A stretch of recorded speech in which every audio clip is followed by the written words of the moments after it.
And then you're like, okay, and then Laura. All right, I'm gonna get started here. Before Michael introduces John, I just wanted to say that this started because John emailed me and said, I'm getting ready to retire. I've done a lot of, research on historical figures, and I would love to give, 2 or 3 seminars about that. And that's, that sounds perfect. So I sent the announcement not just out to VZ, but to all science, thinking there might be people who outside of VZ that were interested. So I think after this today, I will send out another announcement for a seminar by John next week, who's going to do it out at MSC to try to be a little equitable there. But like this one, it'll be hybrid as well. And I'm supposed to point out that this talk is being recorded. So you guys can't turn your cameras off. The people online can do that. All right, Michael. So I just want to introduce John Ososky to everyone. John's originally from the Chicago area, and he ended up going back to get his bachelor's later on in life at Humboldt State University in California, and then got his master's at Western Illinois? Northern Illinois. I knew it was some geographical Illinois university. And then he started working at the Field Museum shortly thereafter, and eventually came to the Smithsonian in 1998. And I know John has been really passionate about the history, especially the marine mammal collection, and some of the curators involved in that. And I know he's done some deep diving in the archives. So this talk and a follow-up talk next week, what date? The 19th? Yeah. On the 19th on Kellogg, is a result of some of the work that he's done in the archives. So, and John is also retiring at the end of this month, so we won't have him around too much longer. He'll be going on to he wants to start doing some conservation advocacy work, and he will be taking up a adjunct curator position at Bonehenge Whale Center in Beaufort, North Carolina. So without further ado, okay, thank you, Michael. Okay, so this is going to be for those of you who saw my symposium talk, that's a little more formal, and this is going to be a little looser, maybe a little more fun. True is quite a character, so let's just get into it. True was born in Middletown, Connecticut, which is the furthest inland port in New England, 26 miles from the ocean. And in True's time, it was known for producing the hardware that enabled the transition from sailing to steam in shipping. He worked for the United States Fish Commission, and Baird instituted the commission in 1871, through an act of Congress, and became the first commissioner. And after True graduated from the University of the City of New York, he went to work for the commission. He was identifying catch, and then eventually came to the Smithsonian and worked on the 1881 Berlin Fishery Exposition. And then after that, Baird hired him. And so here's a sort of short summary of his Smithsonian career. Baird hired him first as a librarian. Now, the original library of the Smithsonian was sloughed off to the Library of Congress, and we didn't have a library after that.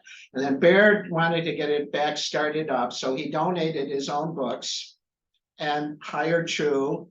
And True immediately did something which is still with us today, and that is he created all the divisional libraries, because he wanted each division and all the curators to have their own unique set of reference material. So, and at the end of his career, he became the assistant secretary in charge of libraries. So, he started and ended his career with libraries. He became curator of mammals in 1883. And then eventually he became the chief curator at the institution. Okay, so I'm going to break it up into various aspects of his career. We'll start with true marine mammals. And I just want to first off tell you a little bit about this character. A lot of you probably know about Edward Cope. He collected dinosaurs, and Baird hired him to do a monograph of the cetacea. And well, let's put it this way. So you see here on the left, this is a little drawing and note that Cope made when he was, I think, 13 years or 7 years old. Right. So he was on a whaling ship and he's describing how they missed this whale. So Baird's attitude about Cope was he really hadn't improved very much in getting to the Smithsonian. And that, his descriptions of whales were inadequate, sloppy, and not very much. And he didn't want to pay him. And they got into a big dispute about that. About whether Baird should pay him for whatever he did or not, and so that was a disappointment. So that was still left on the table when True was there, and something that True felt he could pick up because, well, for one thing, he had really bad eyesight, and the marine mammal specimens were large enough for him to really get a good look at them and study them. So he was very interested. And this photograph I like because it has a cultural artifact, and he was always very interested in culture and anthropology. And there's been a mad hunt for this specimen. We don't know where it is, but I don't have it. I don't know where it is, but if anyone knows, let me know. And one of the first things he did was take a trip to European museums. He went around to all the great museums of Europe that had whale skeletons and took a lot of data and information about them. This is some of his drawings on that. He also had his own stranding network. So this is his guide for life station keepers, lighthouse keepers, and ship captains. And he had a lot of information in it: how to identify specimens, how to take data, how to ship your specimen to the Smithsonian, all kinds of stuff. And so again, great data sheets, very similar to what we use today. This is a postcard that he got from Arthur Thompson of the Signal Service, dead sperm whale on the beach. He did a lovely little painting of it, and then just sort of scrolled, really nicely scrolled the data around it. Just gorgeous. And again, J. Henry Blake in Provincetown did really exquisite drawings with data that he sent to True. True also got specimens from the Hatteras Terciops fishery in North Carolina, where H.C. Yarrow was stationed. It was an Army surgeon who worked for the U.S. Fish Commission as well as the Smithsonian. The fishery was run by the Nye Oil Company. They collected head oils for fine applications like watches and sewing machines and things like that. And he collected about 50 specimens from that fishery. In Woods Hole, where Baird had instituted marine mammal research, he placed Vinyl Edwards up there and was collecting all kinds of things, dredging and taking from bycatch or buying in the markets or you name it, and just sending all kinds of marine specimens back to the Smithsonian. In 1895, True took a leave of absence from the Smithsonian to work for the U.S. Fish Commission in the Pribilof Islands off the Aleutians. And there was a problem there with a severe decline of the northern fur seals. There was a couple of islands there that were used as rookeries by the seals. There was limited hunting allowed, only males. He hitched a ride up there with Leonard Steiniger, who was working in the Commander Islands, which were actually Russian controlled. And Steiniger, another great marine mammologist from the Smithsonian, who might deserve his own talk, maybe someday. Anyway, here's a rundown of the problem. On the upper left, what you see is, so the moms in this rookery needed a lot of calories so that they could produce enough milk for their pups. And so they spent a lot of time out to sea hunting. And they were out to sea so much that they had this habit of rolling on their backs and going to sleep. And then on the upper right, you can see the Russian fur hunter coming up on the unsuspecting seal with his harpoon, and then they lump him into the boat. This was illegal. You couldn't hunt seals, you couldn't hunt females, and you couldn't do it pelagically. That was a real problem. And then back at the rookery, the pups starved to death. So this was really causing a big population crash up there. And True looked at a number of things that he thought might solve the problem, but nothing was very good. The only thing you could really do was really enforce the ban on pelagic whaling. And you couldn't sell a female fur in the markets of Europe, but they just mislabeled them and then they went through as males. So it was a real problem. He was also interested in the natives and took a lot of pictures and took a lot of notes about the culture and the people there. Again, Jim just showed me a really great book on this, Privilov photographs. It's really cool. He collected a number of other specimens while he was up there, not a whole lot, but he did collect the various fauna of the islands.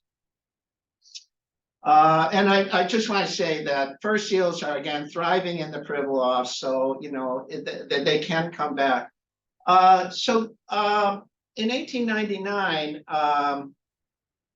True did this. So he was impressed when Arthur Conan Doyle on a lark joined a whaling ship as medic. And it was like in the morning, he had no idea he was going to do this. And then in the afternoon, he was on the boat out in the ocean.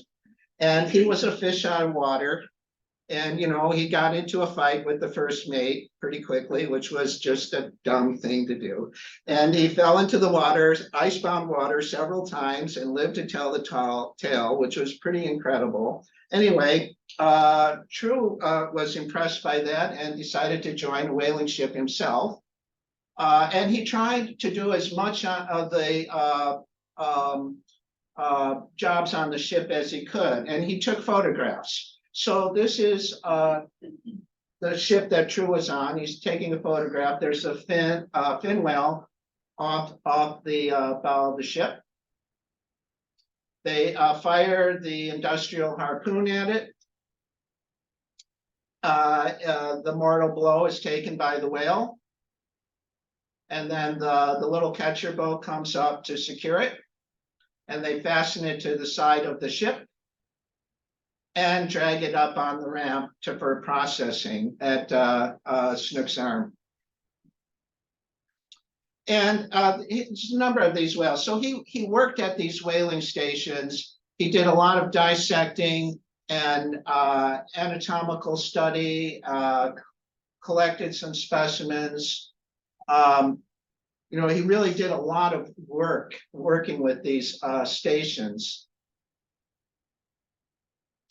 Some pictures of it. And I want to bring up this guy. It's another minor catastrophe. William Dahl was an explorer, and the Smithsonian sent him on the Union Telegraph expedition in Alaska, and they were looking for a route through Alaska to get to the Bering Strait so they could lay cable across it. And he followed them along and collected specimens and made a lot of naturalist notes. And he also joined Charles Scammon on his ship as he was going down along the coast of Alaska, and he collected this specimen is Dahl's porpoise is what we call it now. And he took notes, he made pictures, he collected the specimen, he sent all that to the Smithsonian. True took it and pretty much verbatim took those notes and drawings and everything and published it himself under True's name, which I thought originally Dahl was happy with, but it turns out I found a letter and he was really pissed off. But True did name the species after him, so there was some consolation. Another collector was Abbott. Primarily he was collecting cultural and anthropology artifacts in the South Pacific, but they also harpooned some dolphins from the ship, and those came to True. H.H. Brimley, here's another character. So he was curator at the North Carolina State Museum. And there's a series of letters which I just find hilarious. So they got a stranded baby right whale in Beaufort, North Carolina, and they dragged it into an empty lot. And they let it just rot there so that they could retrieve the bones and measure them, right? And then they're fretting over the course of a year about, the health department's going to be after them. And they got away with it. We don't quite do that anymore. Not many empty lots in Beaufort anymore. Roy Chapman Andrews, another person. He collected a couple of gray whales in Korea. One for the Smithsonian, one for the American Museum, where Chapman or Andrews was a curator. I like to point out that the gray whale in our osteology hall, which was collected by Andrews, and looking through the accession record, the left scapula was broken, likely from a harpoon. And so he just made a note that he found another scapula from another whale and sent that along instead.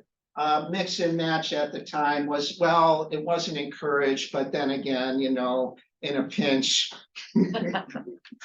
But, we recently had someone who actually sampled that specimen, and I made sure they knew that, so that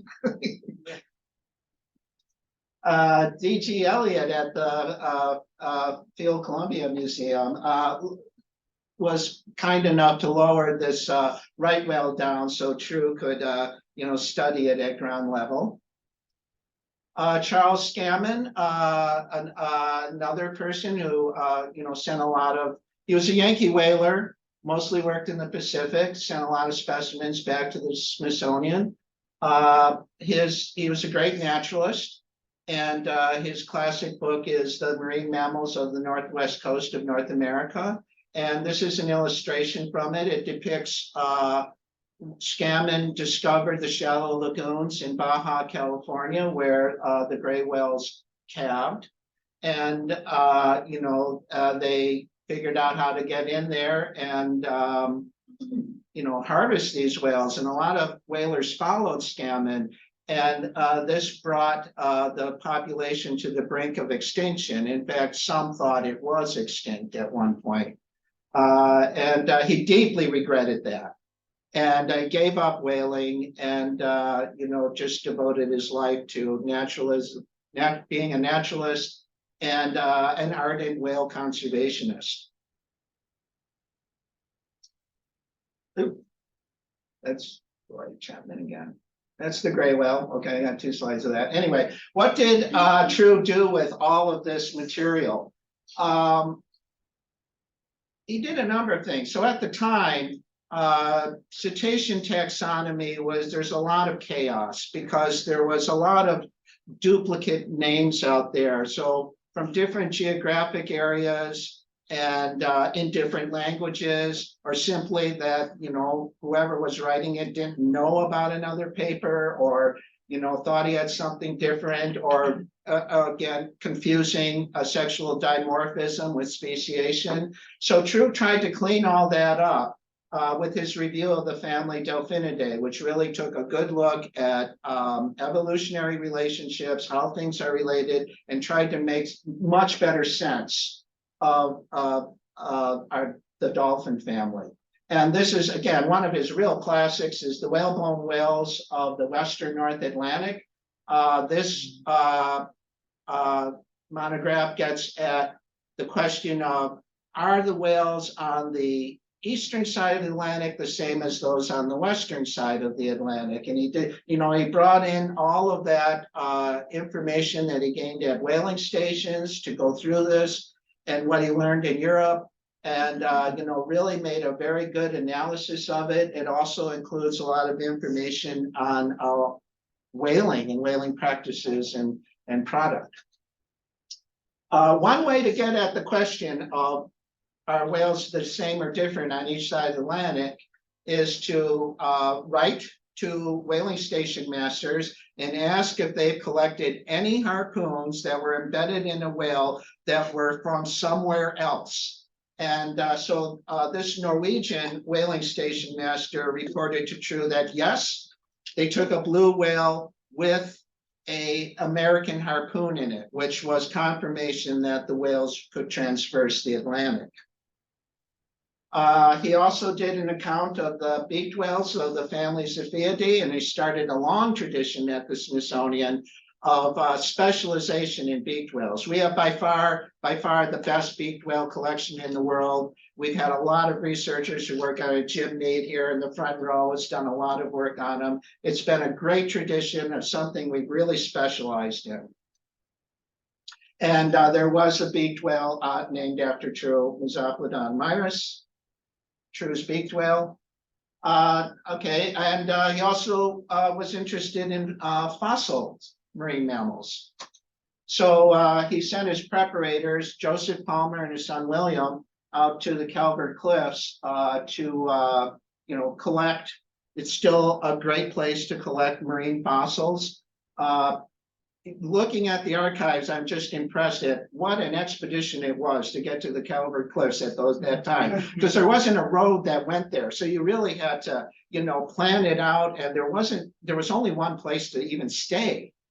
So it was a real expedition, I mean, like maybe we're mounting to Borneo now, it really took a lot of planning. So he did some publications, fossil seal from the Miocene. Again, Garrett Miller, I love all these characters, but anyway, Miller, True came time to hire another another mammal curator. And at the time, there wasn't a lot to choose from. So Miller was an understudy of C.H. Merriam. And he seemed pretty good, but Merriam himself was telling True not to hire him because Miller had a very bad habit of mixing specimens together, which, is actually kind of frowned on. And so there was a lot of back and forth and letters about this with Miller defending himself and Merriam saying how horrible he was. And eventually, Miller just said, look, yes, I'm not the best at, handling specimens, but I'm not that bad either. And besides, it's really the museum clerk's job to make sure those specimens are all in order, which, yeah, I'm not saying that's typical of curators. But anyway, he did do one really classic paper, which is the telescoping of the cetacean skull. So the cranium in cetaceans is compressed. And it isn't because it shrank, it's because the bones come up and overlap each other, which is just an unusual arrangement. And he was really the first to describe that in detail. He also worked on terrestrial mammals.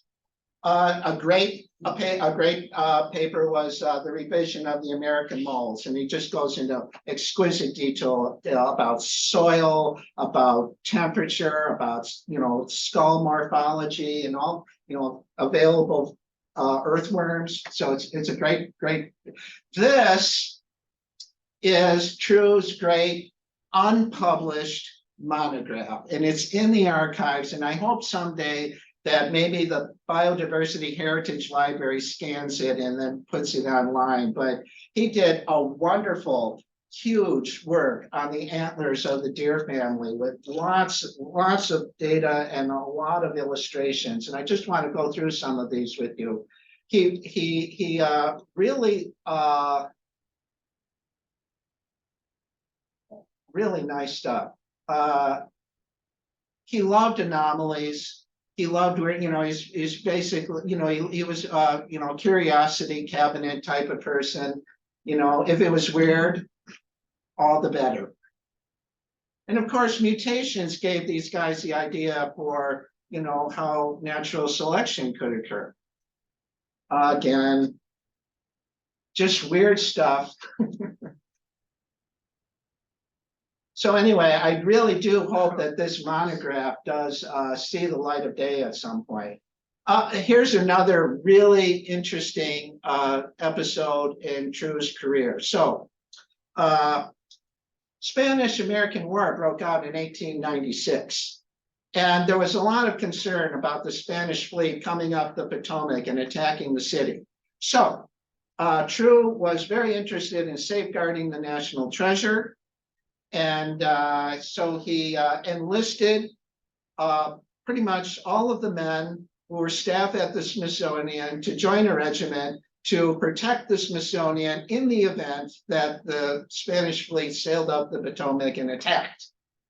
But shortly thereafter, the Spanish fleet was sunk in Manila Harbor, and he could breathe easy. One way I like to get at True, because there's not really a lot of biographical material out there about him, is to just look at what he put in the archives as a measure of what he was interested in. And it's kind of weird and wonderful. So there's this, the electric whaling apparatus, which was pretty interesting. This was some inventor's idea of electrocuting a whale, to make it easier to collect. The problem was if the wire from the whale to the boat got wet, it would electrocute the operator. So it never really caught on. He was really interested in the whaling disaster of 1871 at that time in the Arctic. 33 ships, whaling ships, got stuck and got, embedded in the ice. It was a huge deal. They had to escape, and amazingly, out of those 33 boats, there were no casualties. They survived it all. This is a really interesting story that he learned about, the Kamchatka mountain spirits. There was a legend in that area that the reason that there were volcanoes was because the gods in the mountains were barbecuing whales. True story. Of course, there's these other things which don't make much sense. So this Jonah thing keeps showing up. Sailor lives 36 hours in a whale stomach? Probably not. And sperm whale eats a horse. I'm just doubtful about this. Killer porpoises, yeah. So this guy on the ship was probably confusing bow riding with an intention of the porpoises to get at his shank of pork that he had in the boat, and he freaked out about it and told a local journalist. So apparently, they believe this ridiculous story. I like this one personally because I used to manage the osteo-prep lab. But the osteo-prep used to be in the shed behind the castle, the south shed. And it was there for a long, long time. They're not the Smithsonian Gardens, that's recent. Of course, it's right next to the castle and right adjacent to the secretary's office. And he wrote a bitterly complaining letter to True about it, which I just really related to. Mass stranding of pilot whales. So he started to notice some of these phenomena in cetaceans. Of course, gray whales do attempt to mate with yachts, so that's not unusual. This one I like. This is actually in the whalebone whales of that he put this in the beginning. And I find it really interesting because the first thing he does is complain about this story being repeatedly told. And then he goes and repeats it. But it has to do with the Seminole Indians.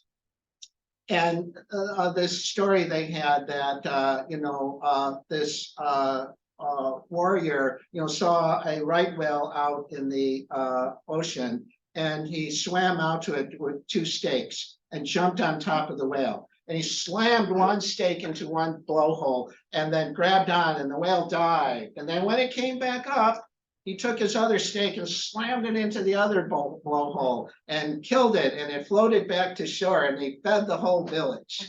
It's a great story. Probably not true. This story gets repeated a lot.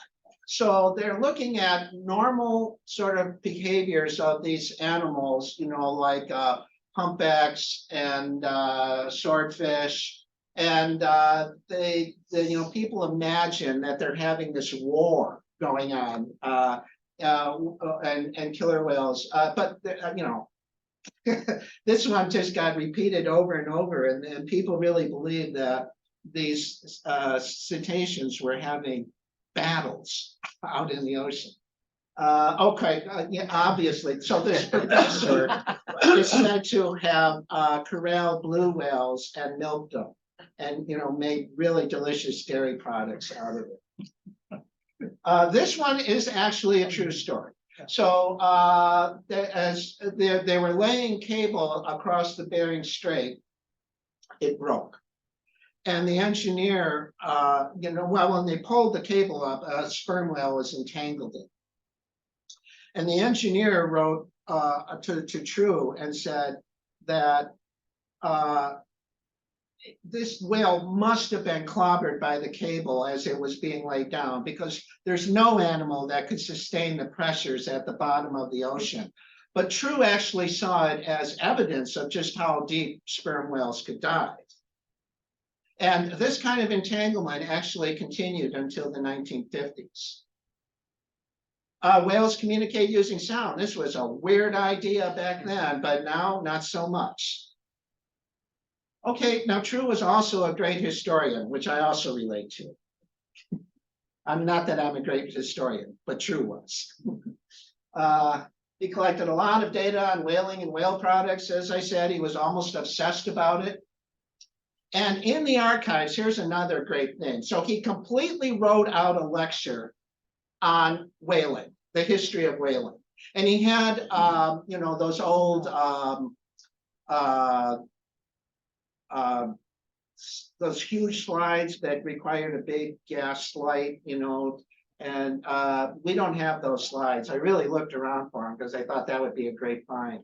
But, this is reproducible. He actually wrote the whole thing out, and maybe at some point I'll put on a True outfit and do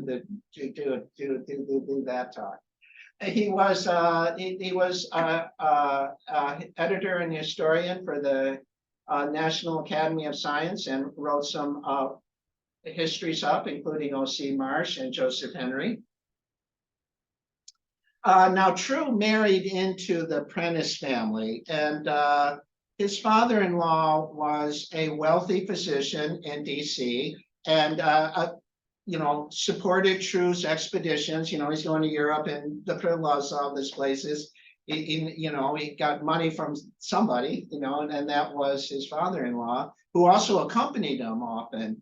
And True's son, Webster Prentice True, became official historian for the museum. And the odd thing about that is that I looked, and he didn't write one thing about his father. I don't know what that's all about, but you would think.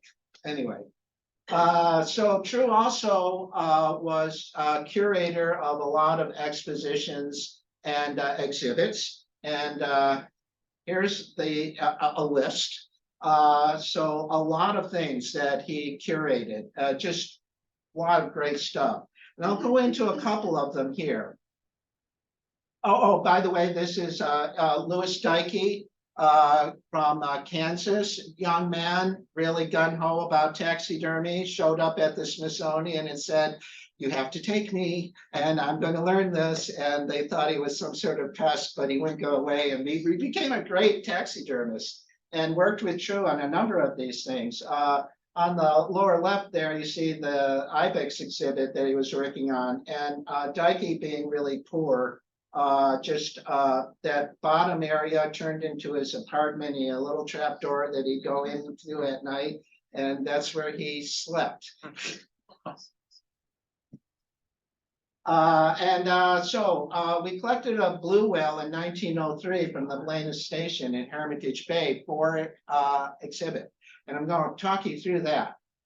They were looking for the largest blue whale they could find, and they found a pretty big one. It was about 79 feet.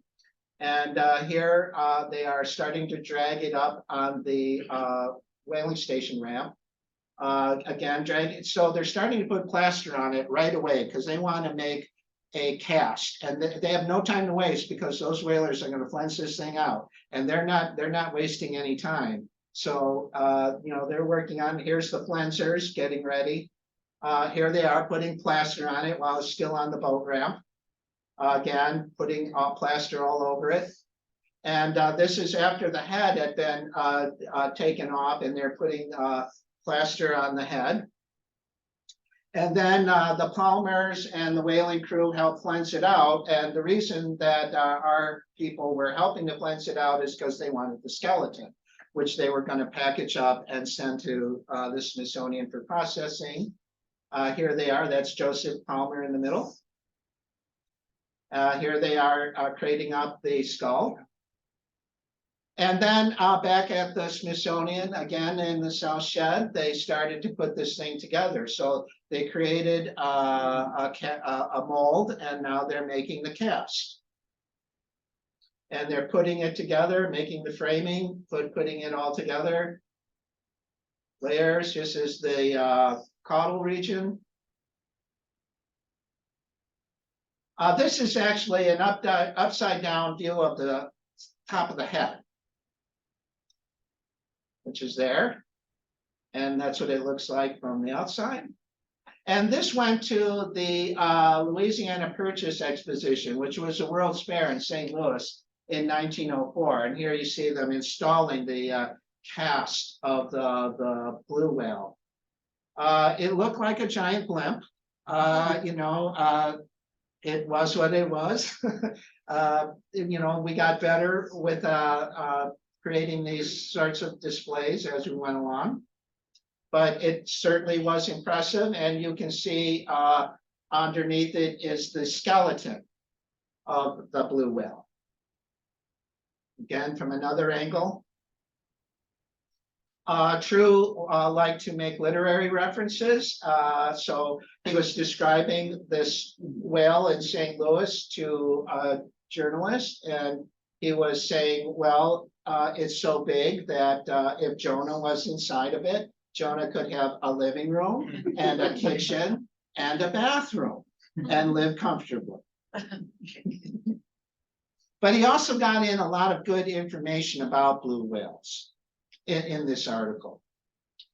This is the blue whale skull in the United States National Museum, which is now known as the Arts and Industry Building, where it resided for a while. And that's the flipper from the animal. This is a really cool exhibit that True curated in the castle. This is the children's room.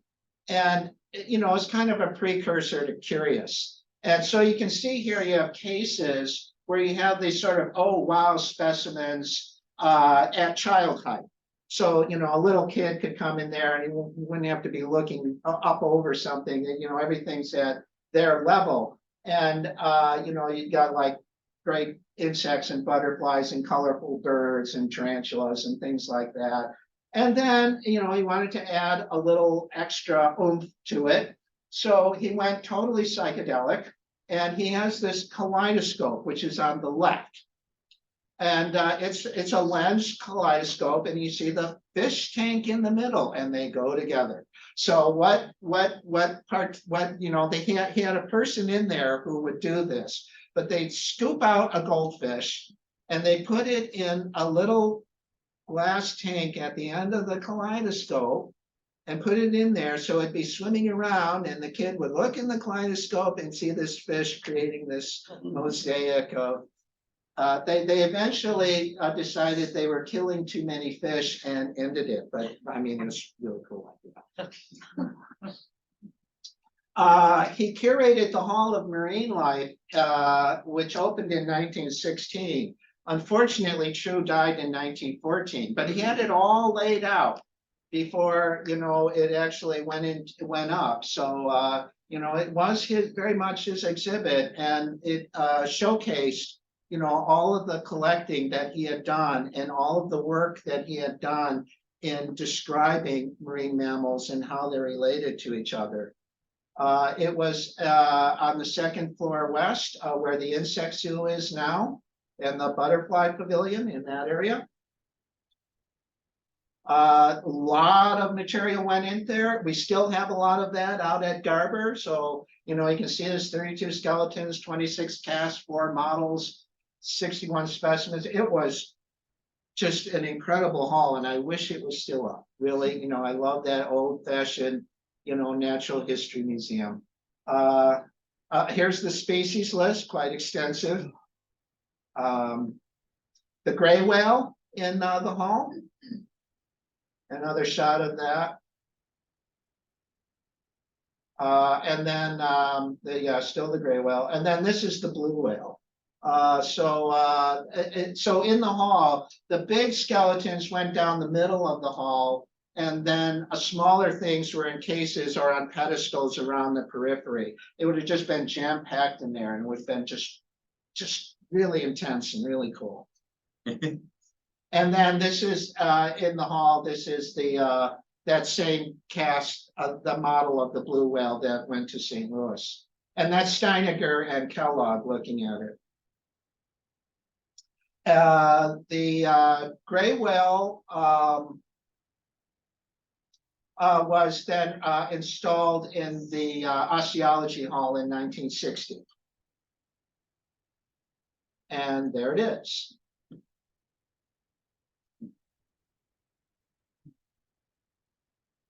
And I'm just going to finish up right here. This is True's legacy continues. And, I think we owe a lot to him for really energizing the science of marine mammals. And, in a lot of aspects, exhibits, collecting, research.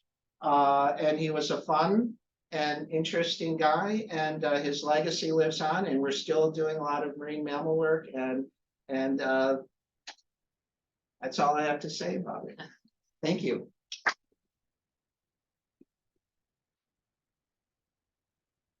think I can take some questions. Hey, I didn't use up that much time, did I? Michael. Yeah, John, so did we have the big blue whale before the American Museum of Bears? Oh. Were we the first ones? Did they comments? I don't know. I know when ours was collected. I don't know when theirs was collected. No, I mean like the big, they're big, like, way plaster. Yeah. I don't know that either. I'm not much of an historian of the American Museum. We I wish I could answer that. Well, maybe Darren knows. Yeah, they did. Jim's about right. And Andrews was hired when he was like 20 years old to replicate what Smithsonian did at AMH, and they failed. I do know that when we were putting up the North Atlantic right whale for the current Sand Ocean Hall, what we really wanted was the blue whale. But when they renovated the building to its original architecture, it wouldn't support a full-size blue whale. And because they had one in New York, they said we could only have a juvenile. We were like, well, we don't want a juvenile. They've got. So we completely switched species and it turned out to be a really good. And then it went on its own adventure, Yeah. and then, all we have left of it is one flipper. Which is in Garber 26. Jim, what were you gonna say something? Nope. So I have a question. I've been following a little bit with the bird world about their upcoming efforts to change all the common names of birds to get rid of people's names. And I just wondered if with true. I will comment on that, Yeah. absolutely. Well, for instance, a lot of beaked whales, both common names and scientific names, have been named after Smithsonian researchers or curators. A lot of them. There's True's beaked whale, Steineger's beaked whale, Perrin's beaked whale. There isn't an Ososky beaked whale or a new beaked, but you got a fossil. Yes.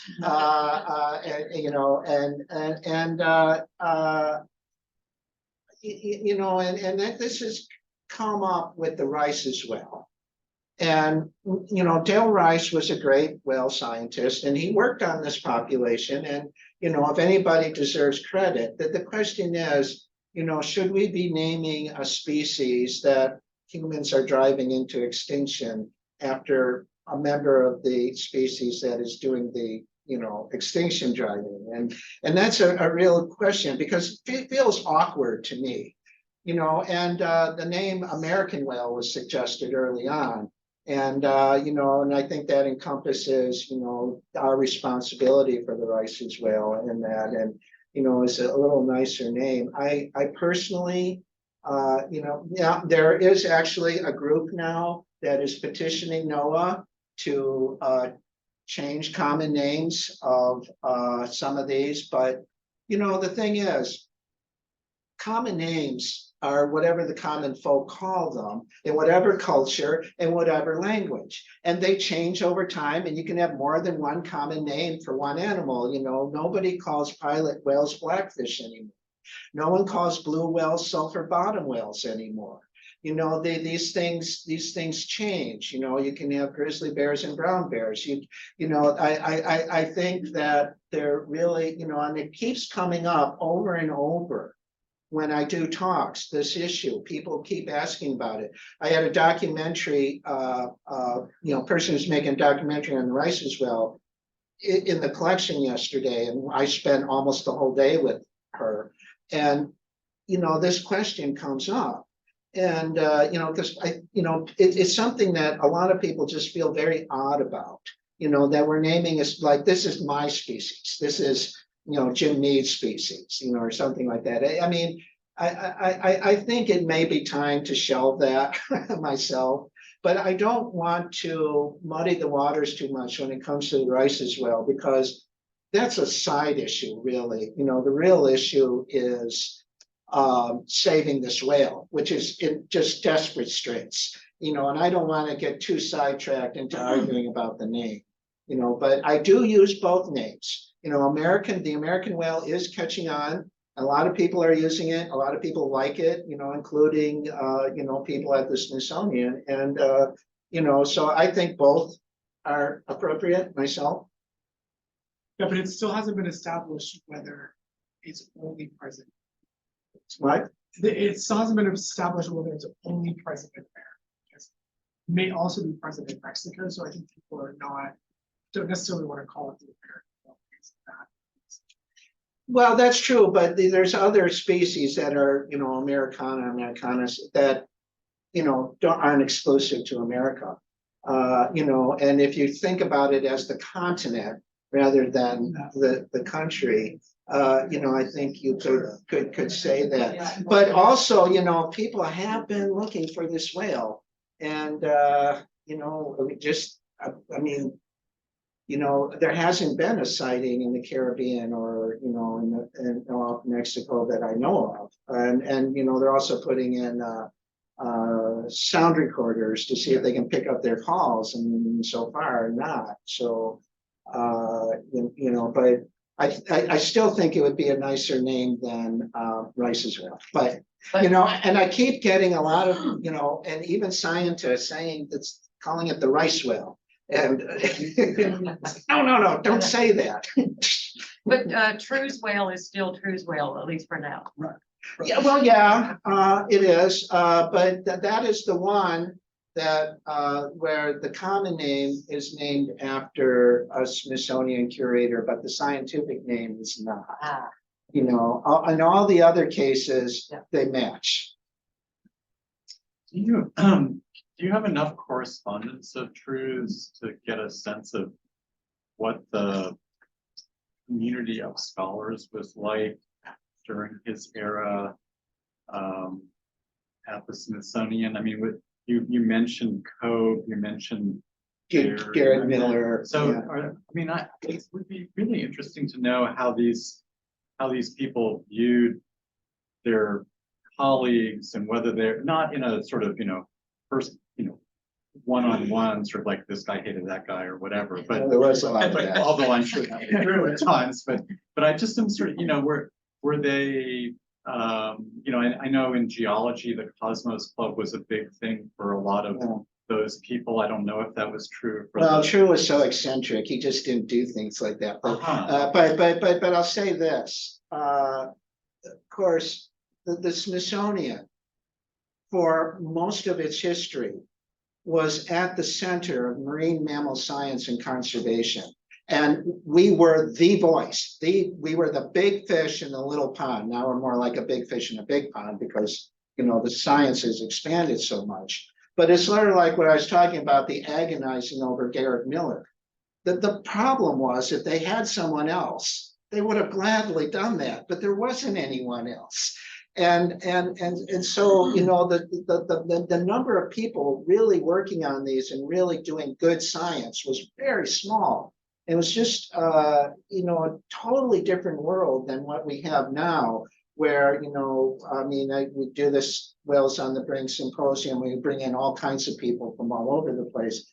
That didn't exist back then, really. But what about the kind of like, was True talking with the botanists or with the, I'm sort of curious Yeah. whether there's a sense of what would now be cross. Yeah, well, and disciplinary. certainly, I think back then, naturalists like True did tend to be more of a generalist. And he started out working in fish.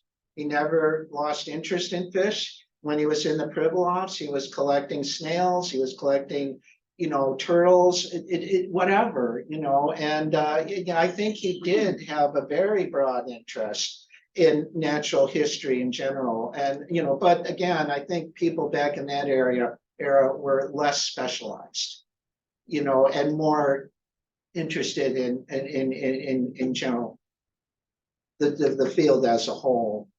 So, but he doesn't strike me as someone who was really very gregarious, and really was reaching out a whole lot. He was a bookworm.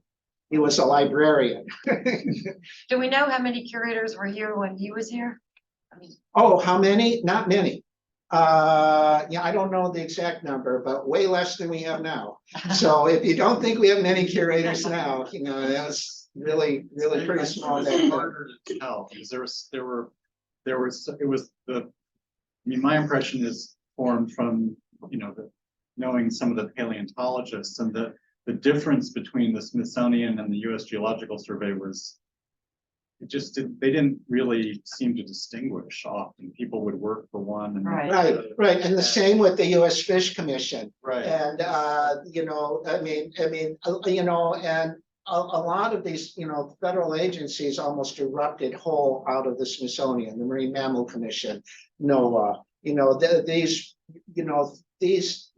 we were very tightly linked to the US Geologic Survey and all of those things. And even like the Union Telegraph Survey, we were, pretty closely linked to them. And these whaling stations and the whaling industry, True was very, very involved in communicating with them and collecting data and that sort of thing. So, well, thank you very much. Thank you. Thank you, Matt.